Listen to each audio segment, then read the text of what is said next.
पलक अभी कुछ दिन पहले ही शादी करके अपने ससुराल आती है।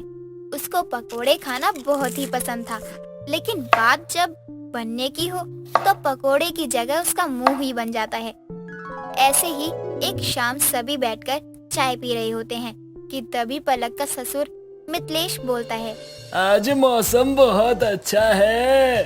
तुम लोगों को नहीं लगता कि हमको चाय के साथ प्याज के पकोड़े मिल जाए तो आय हाय 2 गुना मजा आ जाए।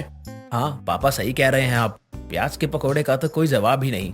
ठीक है, तुम लोग बैठ जाओ, मैं अभी सबके लिए गर्मा गर्म पकोड़े बना कर लाती हूँ। माँ आप रहने दो, पलक बनाकर ले आएगी, आप तो बस अब आराम करो। हाँ बहू जाओ और थोड़े पकोड़े बना दो। वैसे भी तूने पहले रसोई वाले दिन हमारा दिल तो जीत ही लिया था। जाने दीजिए, मैं बना देती हूँ। वैसे भी कुछ टाइम बाद बहू को पूरे दिन रसोई में ही रहना ही होता है। अभी शाम को पकोड़े मैं बना देती हूँ। अरे तुम यहाँ बैठकर माँ का इंतजार कर रही हो क्या? जाओ हम लोगों के लिए पकोड़े बना कर लाओ। समीर के कहने पर पलक रसोई में जाती है और कुछ प्याज लेकर उनको काटने लगती है। प्याज काटते हुए उसकी आंखों में आंसू आ जाते हैं और प्याज को देखते हुए बोलती है, यार मैं पहले ही पकोड़े बनाने में रोती हूँ और तुम हो कि मुझे रुला रही हो। मुझे पकोड़े बनाना बिल्कुल पसंद नहीं है। तुमको तो मैं बिल्कुल भी पसंद नहीं करती। ना जाने लोग तुम्हें इतना पसंद क्यों करते हैं। पलक खुद से बात कर ही रही होती है कि तभी उसकी सास सरला आ जाती है और उसको खुद से बात करते हुए बोलती है, क्या हुआ बहू, तू किससे बात कर रही है? माँ ये प्याज ना बड़ा रुलाते हैं। क्या बोल रही है? होश में तो है ना? वो माँ जी, मुझे बोलना था कि मुझे प्याज के पकोड़े ना बनाने नहीं आते और ना ही मुझे प्याज खाना पसंद है। अब आप ही बताओ मैं कैसे बनाऊँ प्याज के पकोड़े। बस इतनी सी बात। चल मैं तेरी मदद कर देती हूँ। तू एक काम कर, तू प्याज काट दे, मैं बेसन घोल देती हूँ। ओ माँ जी, मुझे प्याज काटना भी नहीं आता है। मतलब सब्जी में डालने के लिए तो काट सकती हूँ, लेकिन समझ गई। चल हट यहाँ से, वहाँ जाकर बैठ और मुझे देख कि मैं कैसे बना रही हूँ। सरला पलक को बगल में खड़े होने के लिए बोलती है और उसको प्याज काटना सिखाती है। कुछ देर बाद सारी प्याज कट जाती हैं और सरला सबके पकोड़े तलने लगती है। सारे पकोड़े तलने के बाद सरला पलक को पकोड़े देती है। ये ले पकोड़े खा और बता कैसे बने हैं। तुझे भी तो पता चलना चाहिए तेरी सास के हाथों में स्वाद कितना है। पलक पकोड़े खाती है और उसको प्याज के पकोड़े बहुत ही पसंद होते हैं और सरला से वो तभी कहती है, माँ जी आपके हाथों में तो बहुत स्वाद है। मुझे प्याज के पकोड़े बिल्कुल भी पसंद नहीं थे, लेकिन आपके हाथों के पकोड़े खाने के बाद तो मुझे प्याज के पकोड़ों से प्यार ही हो गया। हाँ हाँ ठीक है, अब मस्का लगाना बंद कर और जाकर सबके लिए पकोड़े लेकर आ। उसके बाद तुझे सिखाती हूँ। जी माँ जी। पलक इतना बोलकर प्लेट में पकोड़े लेती है और अपने पति और ससुर को देती है। मिथिलेश प्याज के पकोड़े खाता है। अरे वाह बहू, तेरे हाथों में तो बिल्कुल सल्ला के पकोड़े की तरह स्वाद है। इसके साथ हरी वाली चटनी नहीं लाई क्या तू? ये लीजिए पापा, आपके लिए हरी चटनी। और आप सही कह रहे हैं, स्वाद तो माँ के हाथों का ही आता है। ये पकोड़े माँ जी ने ही बनाए हैं। वो प्याज काटते हुए मेरी आंखों में आंसू आ गए थे ना, इसलिए माँ जी ने ही बना दिए। मैं तो उनको कितना मना कर रही थी, लेकिन वो माने ही नहीं। अच्छा कोई बात नहीं, हमें तो पकोड़ों से मतलब है। अब चाहे तू बनाए या तेरी सास।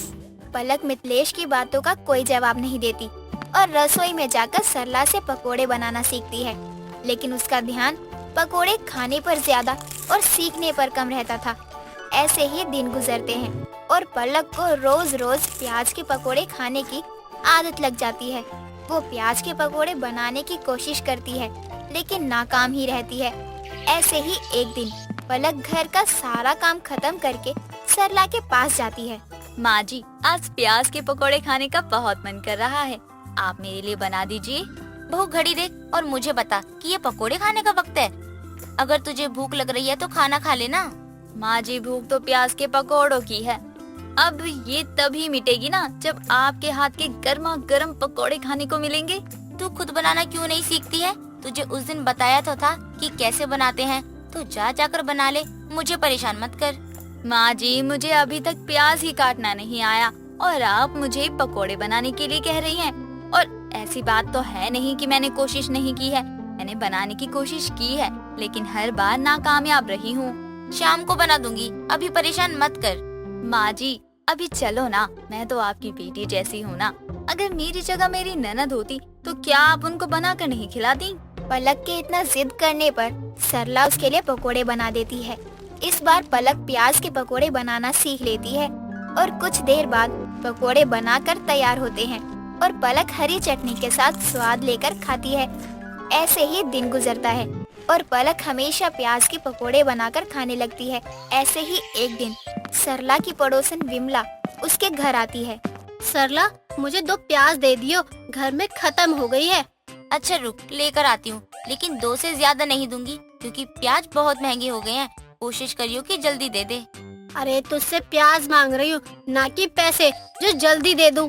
तुझे नहीं पता क्या, प्याज के दाम ऐसे ही बढ़ रहे हैं, जिसके आगे पैसे भी कम पड़ जाए। ठीक है, आज बाजार जाऊंगी तो तुझे प्याज दे ही दूंगी। सरला रसोई में जाती है और रसोई में प्याज देखती है, लेकिन उसको कहीं नहीं मिलता। वो पलक के पास आती है। बहू, रसोई में बहुत सारे प्याज थे, आज देख रही हूँ एक भी नहीं है। माँ जी वो अपनी विमला आंटी है ना, वो कल ही मुझसे 4 प्याज ले गई थी। आप चिंता मत करो, आज बाजार जाकर मैं और प्याज ले आऊंगी। विमला ने तो पहले ही प्याज ले रखा है और फिर से दोबारा मांगने आ गई।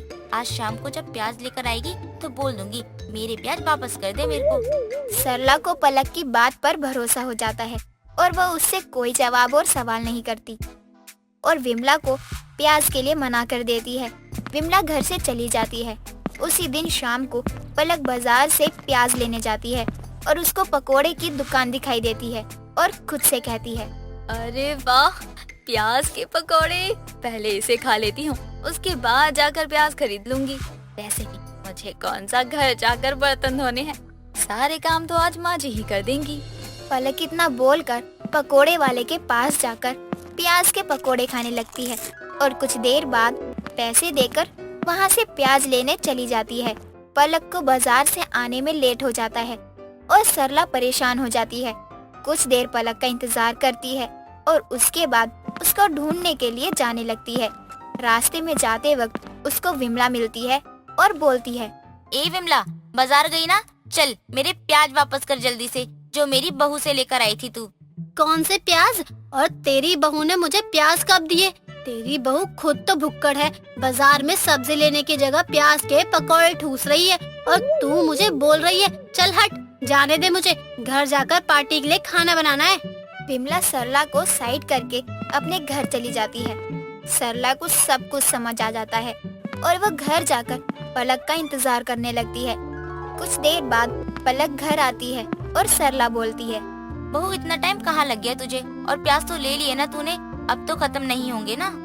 माँ जी बाजार में ना बहुत भीड़ थी, इसलिए ही देरी हो गई। और विमला आंटी से भी तो प्याज लेना है ना, तो बस कर बहू, कितना झूठ बोलेगी तू?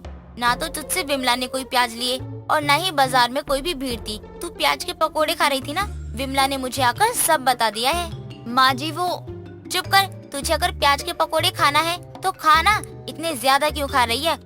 और झूठ क्यों बोल रही है?